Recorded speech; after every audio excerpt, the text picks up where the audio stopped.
Larong kabataan experience.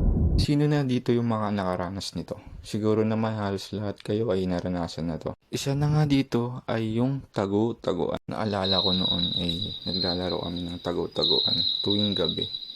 Tapos syempre nagdadala ako ng flashlight. Para maging advantage ko kapag ako yung maghahanap. Para mabilis ko silang mahanap. Tapos minsan, umaabot pa kami ng madaling araw sa paglalaro ng tagu-taguan. Tapos syempre yung habol-habolan, hindi mawawala yan, hindi masaya ang childhood mo kung di ka nakapaglaro nun. Naalala ko nga tuwing naglalaro kami yan napupunit yung mga damit namin. Dahil sa tuwing naglalaro kami ng habol-habolan nagbabardagulan kami. Kaya pag uwi namin sa bahay sisermonan kami ng mga nanay namin. At syempre, yung bahay-bahayan, di rin mawawala yan. Tapos ang masaya dito may iba't ibang role kayo. Syempre, may nanay, may tatay, may lasinggero, joke lang. Tapos syempre, ang mga anak.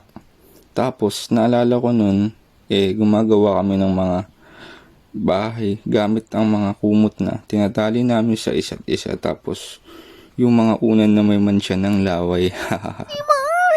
Tapos pag inamoy mo amoy panis na kanin o di kaya panis na gatas. Tapos syempre hindi mawawala dyan yung luto-lutuan. Yung setup namin sa pagluluto kukuha kami ng 3 bato. Tapos pagdidikit-dikitin namin, bali yun yung magsisilbing patungan namin. Tapos kukuha kami ng tuyong kahoy. Tapos posporo at lata ng dilata. Tapos naalala ko noon kung ano-ano yung mga niluluto namin. May adobong gagamba, may inihaw na butiki. The last but not the least, yung paglalaro ko sa Comshop. Isa ito sa mga maraming masasayang memories ko nung high school ako.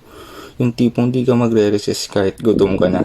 Para pag uwian may panglaro ka. Tapos naalala ko noon one time, nag-cutting class kami para lang mag-computer.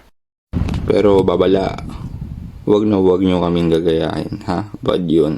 Pwede naman kayong maglaro sa Comshop pero dapat hindi nyo napapabayaan yung pag-aaral nyo.